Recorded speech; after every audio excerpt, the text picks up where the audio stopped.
Mula ngayon, tutukuyin natin ang ministro sa kanyang tunay na pangalan, si Barkov.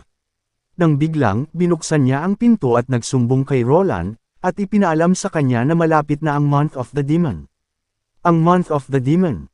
Saglit na napaisip si Roland, unti-unting inaalala ang paksang ito ngunit nalilito pa rin. Tumingin si Roland kay Anna, tila natatakot si Anna, at sa hitsura niya, napagtanto ni Roland ang seryosong sitwasyon na ito. Ipinaliwanag ni Barkov na ang Month of the Demon ay nangyayari sa panahon ng taglamig, pagkatapos ng unang ulan ng nyebe. Ang araw ay didilim at lalabo, at pagkatapos ay magbubukas ang gate na konektado sa impyerno sa loob ng bundok. Sa kasamaang palad, ang hangganang bayan o border town, ay walang may kakayahan na maipagtanggol. Kaya, ang mga residente ng border town ay dapat lumipat sa pinakamalapit na stronghold, na kung saan ito ang Chengdu Stronghold. Tiniyak din ni Barkov kay Roland na palaging magiging prioridad ang kanyang kaligtasan. Tinanong ni Roland si Barkov kung nakita na niya ang Gate of Hell dati. Prangkang sumagot, imposibleng makita ito ng isang ordinaryong tao. Imposibleng akyatin ang Longji Mountain, at ang paglapit sa bundok ay maaapektuhan din ng masamang aura, na nagiging sanhi ng nasya at posibleng mabaliw at mawala ang kamalayan ng isang tao. Maliban kung huminto si Barkov. Hiniling sa kanya ni Roland na ipagpatuloy. Tumingin si Barkov kay Anna, at sinabing, maliban na lang kung witch ang taong iyon. Ang mga witches lang ang nakakakita sa Gate of Hell dahil sa aura nila. Matapos marinig ang sinabi ni Barkov, hindi natuwa si Roland ngunit nagpatuloy siya sa pagtatanong tungkol sa demonic beast. Dahil ito rin ang unang pagkakataon na nakapunta si Barkov sa border town, hindi pa siya nakakita ng anumang demon beast noon at sa gayon ay hindi masagot ang karamihan sa mga tanong ni Roland. Matapos makuha ang pangunahing impormasyon, nagsimulang ayusin ni Roland ang kanyang mga iniisip. Kung ang mga residente dito ay kailangang lumipat taon-taon, imposibleng umunlad ang bayan. Kung ang Chengdu Stronghold ay kayang dumpen sa laban sa demonic beast, ibig sabihin ay maaaring talunin ang mga halimaw na ito. Dahil hindi naman sila invincible, bakit hindi natin sila talunin dito sa border town? Nagsimulang pawisan si Barkov at, tapat na sinabi kay Roland, hindi tulad ng Chengdu Stronghold, wala tayong malalaking pader o mga hukbo na ginagabayan ni Duke Ryan. Kumunot ang noo ni Roland at napaisip, ngayon ay nauunawaan niya na ang border town ay itinayo sa eksaktong lokasyon para sa isang layunin lamang, ito ay upang gamitin bilang pang-alarma na nagbibigay babala sa stronghold. Kung nais ni Roland na maayos at mapaunlad ang border town, kailangan niya ang mga lokal na tao dito. Maaari niyang baliwalain ang lahat ng mga hadlang, ngunit kailangan niya ang mga tao na manatili dito. Pagkatapos ay inutusan niya si Barkov na dalhin ang lahat ng mga lokal na gwardya, mga hunters, at mga magsasaka sa kanya. Nagdagdag si Roland ng ilang kondisyon. Una, dapat mahigit 5 taon na silang nakatira dito. Pinili niya ang mga nakaranas sa Month of the Demon na nakipaglaban sa mga demonic beasts noon. Pagkatapos mag-issue ng order, pumunta sina Roland at Anna sa backyard garden para kumain ng dessert. Ito ang unang pagkakataon na nagkaroon si Anna ng gayong katangi-tanging cake. Habang si Anna ay dahan-dahan at maingat na ngumunguya sa cake, hiniling ni Roland kay Anna na sabihin sa kanya ang higit patungkol sa buwan ng demonyo. Ibinaba ni Anna ang kanyang kilay at dahan daw ang ipinaliwanag kung ano ang nararanasan ng isang karaniwang magsasaka sa nakakatakot na araw na ito. Ang mga taong tulad ni Anna at ng kanyang ama ay kailangang magsimulang lumipat patungo sa stronghold, at nagdadala ng kanilang taunang ani upang ipagpalit sa pagkain at ginto. Ang stronghold ay magtatayo ng isang pansamantalang kampo ng mga refugee para manatili sila. Ang bilang ng buwan ng demonyo ay maaaring mag-iba. Ang ilan ay tumatagal ng hanggang 4 na buwan. At sinabi ng mga opisyal sa kuta na ang kanilang ani ay sapat lamang para sa 3 buwang panustos. Dahil sa kakulangan ng pagkain at mga panustos, maraming pambubuli ang naganap, kung saan ang mga mahihinang mga tao ay pilit na kukunin ang kanilang pagkain, at ang mga taong ito ay hindi kayang tiisin ang gutom, kaya naman sila ay namatay. Napaluha si Anna nang makita iyon. Naisip ni Roland na malamang na napakahirap para sa kanya, simula noong ang kanyang ama. Bago matapos ni Roland ang kanyang pangungusap, sinabi sa kanya ni Anna, binigyan ng proteksyon pa rin siya ng kanyang ama noong panahong iyon.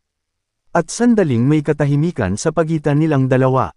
Ilang sandali pa, mahinang sinabi ni Ana, "Ako ay pinagpalit sa 25 na ginto, na tinutukoy ang gintong reward para sa pag-uulat sa isang witches." Pagkatapos ay sinabi niya na gusto lang ng kanyang ama na mabuhay. Nang marinig ang sinabi ni Ana, galit na galit si Roland habang hinahampas niya ang mesa at nangako kay Ana na hindi na mangyayari ang ganong sitwasyon dito sa border town. Dahan-dahan siyang naglakad patungo sa kanyang opisina at hiniling na makita si Barkov.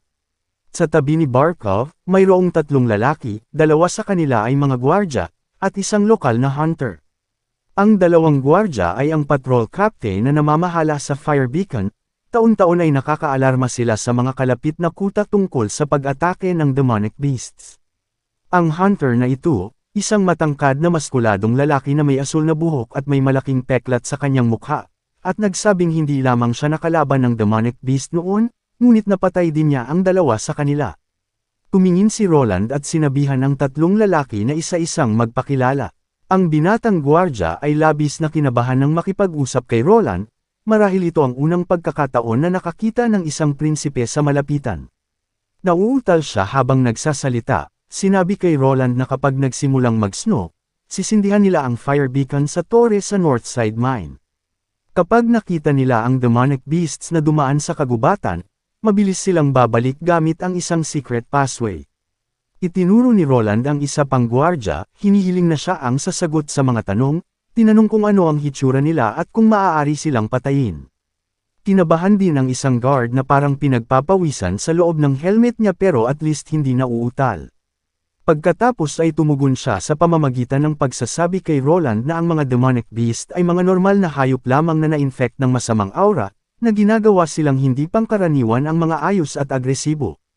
Ngunit maaari pa rin silang patayin. Ang pangkat ng cavalry mula sa Chengdu Stronghold ay palaging ipinapadala upang alisin ang ilan sa mga bangkay. Biglang tumapak ang hunter ng malakas, at iniluhod ang isang tuhod at sumigaw, walang kakilakilabot. Ngumiti siya habang proud na sinabing nakapatay siya ng 2 demonic beasts noon. Maging si Roland ay namangha sa aura na ibinigay ng hunter, na mahigit 7 talampakan ang taas niya. Ipinakilala ni Barkov sa panig ni Roland ang hunter. Ang pangalan niya ay Axe, at ang dahilan kung bakit siya ganito katangkad ay may chismis na nagsasabing siya ay galing sa bloodline ng Mijin Giants. Nagkwento si Axe tungkol sa 2 demonic beast na pinatay niya. Ang isa ay isang wild boar species, at ang isa ay isang wolf species, na maaaring tukuyin sa pamamagitan ng pinagmulan nito bago ma-infect ng masamang aura. Ang mga nahawa ang species ay magkakaroon ng mga katangian na nagbibigay kapangyarihan sa kanila, na ito'y nagpapahirap, ngunit hindi pa sila ang tunay na problema. Ang totoong problema ay ang mixed species. Habang itinaas ni Axe ang kanyang kamiseta at ipinakita ang isang napakalaking sugat mula sa kanyang mga balikat pababa, na sumasakop sa buo nitong katawan. Ang mga mixed species na ito ay hindi lamang mabangis, ngunit mayroon din silang ilang antas ng katalinuhan. Nakatagpo ng isa si Axe noon at napakaswerteng nakaligtas siya sa pamamagitan ng pagtalon sa kalapit na ilog bago siya nawalan ng malay. Matapos makuha ang lahat ng impormasyong kailangan niya, tumayo si Roland at sinabi sa lahat na nagpasya siyang manatili sa border town. Nagulat sina Carter at Barkov, at muling inactivate ni Carter ang kanyang mabilis na bibig, naglalabas ng mga salita na kasing bilis ng liwanag, at ipinaalam kay Roland na ang desisyong ito ay masyadong mapanganib. Hindi niya maaaring hayaang ilagay ni Roland ang kanyang sarili sa napakalaking panganib. Pinigilan siya ni Roland, at nagtanong, paano kung gagawa sila ng mga pader? Medyo nagalit si Carter at sinabihan si Roland na huwag magloko. Ang pagtatayo ng pader sa maikling panahon sa 4 na buwan ay isang imposibleng gawain. Naiintindihan ni Roland na mahihirapan si Carter na maniwala sa kanyang sinasabi. Sinabi lang niya kay Carter, huwag mong tatapusin kaagad. Kung hindi siya makakakita ng inaasahang pader sa pagtatapos ng 3 buwan, siya ay sasama sa paglipat. Matapos marinig ang tugon ni Roland, sa wakas ay napanatag si Carter, lumuhad sa lupa, at nanumpa na poprotektahan si Roland. Dito sa bais Hawaii Port sa Grey Castle, ipapakilala ang isang babae habang umiihip ang malamig na simoy ng karagatan sa kanyang buhok. Habang ang dagat ay humahampas sa baybayin, isang babaeng nakasuot ng eye patch, nakadamit tulad ng isang pirata mula sa One Piece, ay nagtanong sa kanyang mga tauhan tungkol sa sitwasyon ng kanyang fleet. Sumagot ang subordinate, na sinasabi sa kanya na dapat bumalik ang fleet pagkalipas ng 3 araw. Ang mapanindigang babaeng ito ay si Garcia Wimbledon, ang ikatlong anak ng hari mula sa Grey Castle. Siya ay nagsasanay at nagse-set up ng kanyang fleet sa loob ng maraming taon bago ipahayag ng hari ang paligsahan. Ang kanyang ugali at kagandahan ay hindi nakakaapekto sa kanyang katalinuhan. Ang pagsasanay sa kanyang hukbo bago pa man ang paligsahan ay nagpakita kung gaano karunong ang kanyang pananaw sa hinaharap. Nagawa niyang mabilis na makabuo ng kanyang hukbo kasama ang mga piling sundalo, may karanasan na mandaragat, at may maraming kayamanan mula sa mahabang taon ng paggalugad sa dagat, na siya ang isang unang hadlang sa kanyang mga kapwa-kapatid na lalaki at babae. May masamang plano si Garcia na hindi pinalabas, nagpadala siya ng mga espiya sa kanyang mga kapatid at nakahanap ng pagkakataon na patayin sila. Hindi nakapagtataka na nalaman ng 3 magkakapatid ang espiya at pinatay ang mga ito, ngunit nagulat siya kung paano nabuhay ang kanyang inutil na pang-4 na kapatid matapos makalunok ng lason na tableta.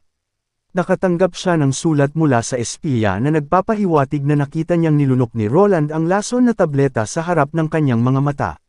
Dito, sa alaala ng isang tao, nakita natin si Ana na nakaupo sa bukid na napapalibutan ng mga kambing at may lalaking nakadamit na pastor na naglalakad patungo kay Ana, nagtatanong kung anong libro ang kasalukuyang binabasa ni Ana. Ang lalaking ito ay guro ni Ana, ang pangalan niya ay si Carl Van Bate. Pagkatapos ang alaala ay nabasag sa mga piraso tulad ng isang salamin, na sinundan ni Carl at ilang mga tao na nakasaksi sa pagbitay kay Ana. Nagdulot ito ng napakalaking pagkabalisa at stress, at si Carl ay pinahihirapan ng mga eksenang ito araw-araw, unti-unting lumalala ang kanyang isip. Nagising si Carl sa kanyang opisina, basang-basa ang mga damit. Nalaman natin na ang dahilan kung bakit siya ay nasa border town ay dahil pinalitan ng mga opisyal sa Grey Castle ang mga materyales na bato dahil sa kasakiman, na naging sanhi ng pagbagsak ng isang bagong gusali ng teatro, na nagresulta sa higit sa 300 tao ang namatay. At ginawa nilang sisihin ang asosasyon kung saan nagtatrabaho si Carl. Namumula ang mga mata ni Carl, mahigpit ang pagkakahawak sa kanyang kamao, ang apoy ng puot na nag-aalab sa kanyang katawan. Nagtataka kung bakit rin binitay ang isang may mabait na kaluluwang tulad ni Ana. Ngunit ang kwento dito, sinabi ni Roland kay Barkov na papalitan si Ana ng isang may death penalty criminal para linlangin ang mga residente na si Ana ang binitay. Dahil tinakpan nila ang bibig ng kriminal at tinakpan ang mukha, walang nakakaalam na buhay pa si Ana, kasama na si Carl, na sa tingin niya ay patay na si Ana.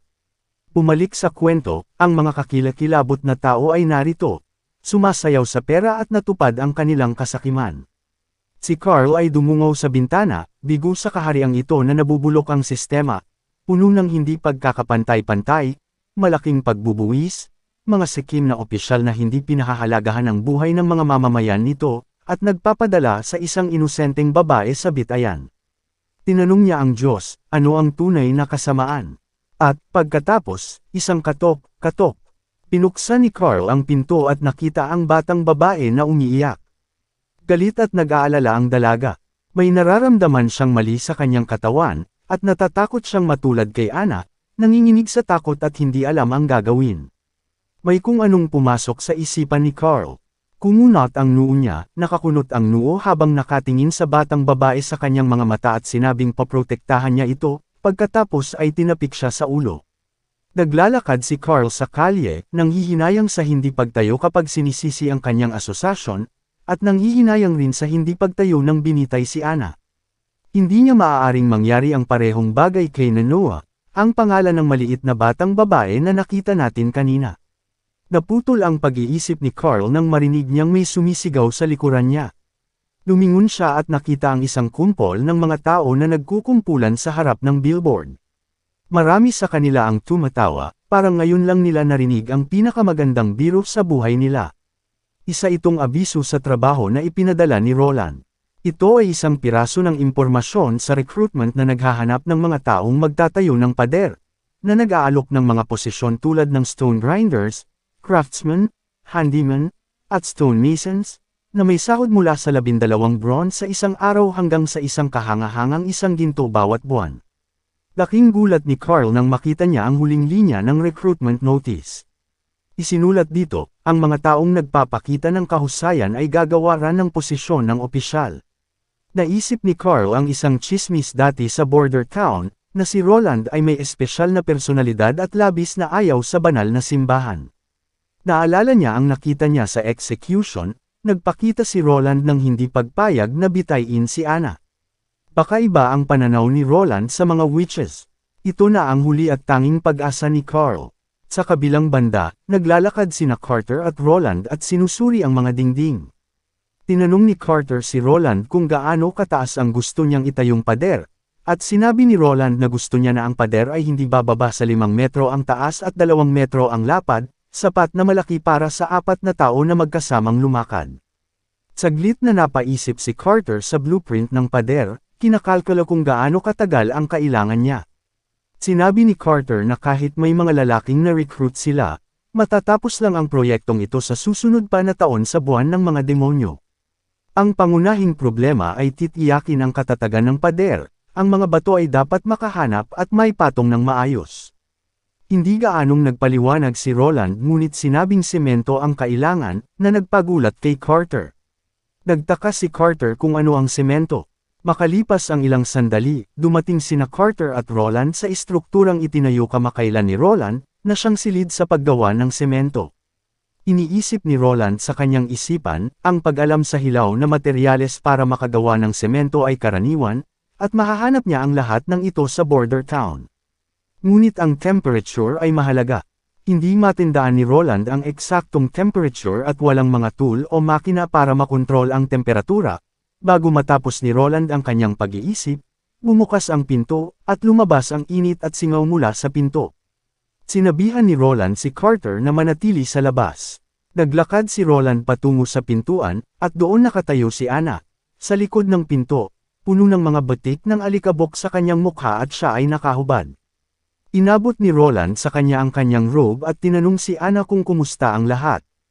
Hindi banigaw ni Anna si Roland at ipinakita kay Roland ang produkto. Ito ay isang tumpok ng kulay abong alikabok na pulbos na parang semento, ngunit kailangan pa rin itong masuri. Si Anna ay hindi pamilyar sa material na ito, nagtatanong kung ano ang gamit nito. Naglista si Roland ng maraming gamit ng semento, tulad ng pagtatayo ng mga bahay, paggawa ng mga tulay, at kung paano mapoprotektahan ng isang cement house ang mga tao mula sa lamig, ulan, o snow at mas matibay ito kumpara sa mga bahay na tinitirhan ng karaniwang mga tao. Pinuri niya si Anna sa paggawa ng isang kamanghamanghang material. Ilang sandali pa, ipinakita ni Roland ang kanyang produkto kina Carter at Anna.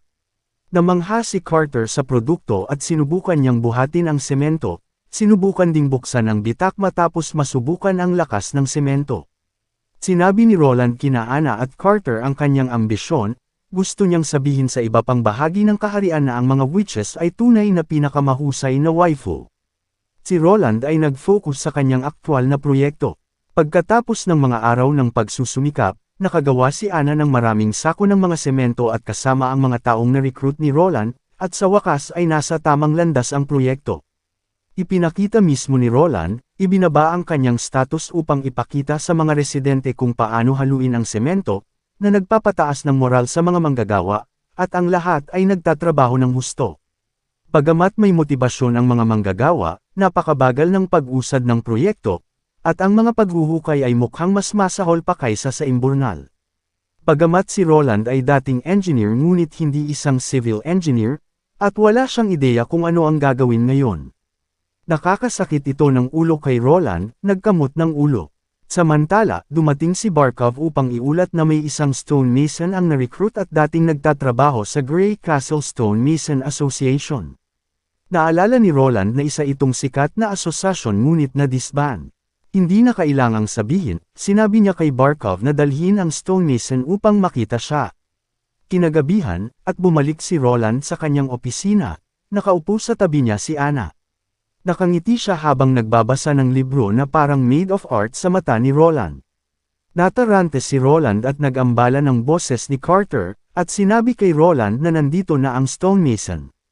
Habang ang stonemason ay nagpapakita ng kanyang paggalang, nag-interrupt si Roland at dumiretso agad sa punto. Makalipas ang ilang segundo, tumingin ang stonemason at nakita si Anna. Nabigla siya at hindi makapaniwala at tinawag niya si Anna sa pangalan nito. Dahil dito, nagulat at labis na kinabahan sina Carter at Roland. Isinara ni Anna ang libro at tumingin matapos marinig na may tumatawag sa kanya. Sumigaw si Roland, sinabi kay Carter na harangan ang pinto at huwag hayaang tumakas si Carl. Tumakbo si Carter patungo sa pinto, nakahanda ang dalawang kamay, handang harapin si Carl. Biglang lumuhod si Carl, hindi pa rin inaasahang makita si Anna. Pagkatapos ay nagsimulang paulit-ulit na humingi ng tawad si Carl kay Anna, at labis siyang nagpapasalamat nang makitang buhay si Anna. Mula sa hitsura ni Carl, si Roland ay kalmado. Alam na ang taong ito ay malamang na hindi masama kay Anna. Tumayo si Anna, nag-aalala, nagpapaliwanag at ipinakilala si Carl bilang kanyang guro. Makalipas ang ilang minuto, kumalma si Carl. Tinanong ni Roland kung sino si Carl. Pinunasan ni Carl ang luha niya at sinundan ng pagpapakilala niya at kung paano siya naging guro ni Anna. Tumingin din siya sa mata ni Roland, at napasabi na hindi niya alam kung bakit iniligtas ni Roland ang isang witch. Kahit gusto ni Roland na pagsilbihan siya ni Anna sa kanyang kama bilang isang babae, mas mabuti pa rin iyon kaysa patayin siya. Samantala, iniisip din ni Carl sa kanyang sarili, na bagamat hindi niya alam kung ano talaga ang gusto ni Roland, at least tama ang chismis. Kung maipapadala rin niya si Noah bilang kanyang asawa, maliligtas din dito si Noah. Pagkatapos ay ipinakilala niya si Noah, na nagsasabing siya ay isa ring cute at kaibig-ibig na babae. Iniisip kung matatanggap din siya ni Roland bilang isang babae. Hindi naintindihan ni Carl ang intensyon ni Roland na protektahan ang mga witches. Nagpatuloy si Roland sa pagsasabi kay Carl na kunin siya para makita si Noah kung isa talaga siyang witch. Ngunit hindi niya ito pwedeng kunin sa kanyang orihinal na pamilya, lalo na kapag walang aktwal na banta mula sa kanyang pamilya. Sinabi din niya kay Carl na hindi niya naiintindihan. Ang dahilan kung bakit niya iniligtas si Anna ay hindi tulad ng iniisip niya. Natuwa si Roland nang malaman niyang may isa pang witch sa kanyang bayan, umaasang maiintindihan ni Carl. Nagpasya si Roland na sabihin kay Carl ang totoong katotohanan. Iniisip ni Roland na ang mga usaping kalokohan na nagsasabing ang mga witches ay may kapangyarihan ng dyablo, na ito'y walang katuturan. Ngunit poprotektahan sila ni Roland sa lahat ng paraan hanggat walang ginagawang krimen ang mga witches. Pagkatapos ay ibinalik ni Roland ang usapan tungkol sa pagtatayo ng mga pader. Bagamat medyo may haka-haka pa rin si Carl, mabilis niyang isinantabi ang kanyang iniisip. Nauunawaan ang ideya ni Roland na magtayo ng pader upang ipagtanggol ang bayan laban sa mga demonic beast. Pagkatapos ay nagbigay si Carl ng ilang propesyonal na payo tungkol sa proyekto, kaya sa pagsimula ng proyekto, si Carl ang itinalaga bilang pinuno ng proyektong ito. Kinaumagahan, sa likod ng hardin, umupo si Roland doon na may hawak na baso ng alak. Si Carter at ang isang batang babae ay dahan-daang lumapit. Ito ay si Noah, tila kinakabahan siya, mahigpit na hinawakan ang kanyang mga kamay sa kanyang damit, kinagat-kagat ang kanyang mga labi, at nanginginig habang dahan-daang lumalapit kay Roland. Tinitingnan si Roland na may malalaking kristal na mga mata na puno ng fog sa kanyang mata, nagtatanong kung siya ay mamamatay. Si Noah ay talagang kaibig-ibig. Si Roland, nakatingin sa kanya, sinusubukang pigilan ang kanyang pagtawa, sinasabi na hindi siya mamamatay. Maayos ang pamumuhay dito ni Anna. Pagkatapos ay ipinakilala ni Roland ang kanyang sarili bilang ika-4 na prinsipe, si Roland Wimbledon, na hiniling kay Noah na ipakilala ang kanyang sarili. Napagtanto na hindi siya mamamatay, nag-spark siya sa kaligayahan, masaya siyang nagpakilala. Siya si Noah Pine, pagkatapos ay agad na tumakbo lampas kay Roland, hinawakan ang kamay ni Anna, at nagsimulang makipagchismis, ganap na hindi pinapansin si Roland. Sumipsip si Roland sa kanyang inumin at pinagmasdan ng dalawang babae, iniisip ang kanyang sarili. Si Anna ay 17 taong gulang lamang ngayon, at gaano siya kaya kaganda paglaki. Nang makitang unti-unting natatapos ang kanilang pag-uusap, nag-interrupt si Roland sa dalawang babae, tinanong si Noah tungkol sa kanyang kapangyarihan. Matapos marinig ang tanong, muling natakot si Noah, hininaan niya ang kanyang boses habang tinanong niya kung ibibitay siya ni Roland. Tiniyak sa kanya ni Roland na hindi niya gagawin ang ganoong bagay, ang mga karumaldumal na kriminal lamang ang mabibitay, at hinding-hindi siya gagawa ng ganoong kalupit na bagay sa isang kaibig-ibig na babae tulad ni Noah. Tumingin si Noah habang patuloy na nagpapaliwanag na narinig niya ang bulong-bulungan na nagsasabing ang mga witches ay maldita, matapos maapektuhan ng demonyo. Ngunit hindi pa siya nakakita ng demonyo. Nang makita si Noah sa medyo depressed na mood, lumapit si Anna at tinapik si Noah, inaaliw siya. Natahimik si Noah at nagsimulang magpaliwanag sa nangyari. Sinabi niya mga 1 linggo na ang nakalipas, nakakita siya ng isang maliit na ibon na nasugatan at gusto niyang tulungan ang ibon, at ilang saglit lang, may lumabas sa kanyang kamay, ito ay anyong tubig na nakapalibot sa ibon. Sunod niyang naalala, gumaling na ang ibon. Matapos marinig ang sinabi ni Noah, bumilis ang tibok ng puso ni Roland. Nauunawaan niya ang kahalagahan ng kapangyarihan ni Noah sa panahon ngayon kung saan walang mga modernong gamot, walang antibiotic, at walang life support. Ang isang maliit na sugat ay maaaring humantong sa impeksyon at pagkamatay. Ngayon ay nakahanap si Roland ng kamanghamanghang bagay. Inutusan kaagad ni Roland si Carter na dalhan siya ng buhay na manok. Tinanong ni Roland si Noah kung sa palagay niya ay masama pa rin ang kanyang kapangyarihan matapos malaman na ang kanyang kakayahan ay kayang magpagaling ng mga hayop. Tumingin si Noah at sinabi kay Roland na sinabi ng kanyang guro na kayang gawin ng mga witches ang mga bagay na hindi kayang gawin ng ordinaryong tao, ngunit ito ay isang patibong na ipinagkaloob ng demonyo. Pagkatapos, nakataas ang 3 daliri na nanunumpa na hindi pa siya nakakita ng demonyo. Sinabi ni Roland na pinaniniwalaan niya ang lahat ng sinabi ni Noah, ngunit ang demonyo ay walang iba kundi isang kasinungalingan na sinasabi sa simbahan, at ang kanyang guro ay biktima rin at nalinlang ng mga kasinungalingang ito. Tinanong ni Noah kung bakit magsisinungaling ang simbahan sa mga tao dito. Umiling si Roland habang naiintindihan niya kung paano gumagana ang relihiyon. Bumalik sa history ng mundo, isang bagay ang nangyari sa kasaysayan. Walang tamang sagot para lang sa kapakanan ng isang panig. Ilang sandali pa, nakita natin si Noah na magkahawak ang kanyang mga kamay habang namumula ang kanyang mukha. Mahina niyang sinabi, "Your Highness, please be gentle, it's hurt." Ngumiti si Roland pagkatapos ay sumagot, "Okay lang, ito ay matatapos naman ilang sandali." At dito muna matatapos ang ating recap. Huwag kalimutan ang mag-subscribe para laging updated sa mga bago nating video. Maraming salamat.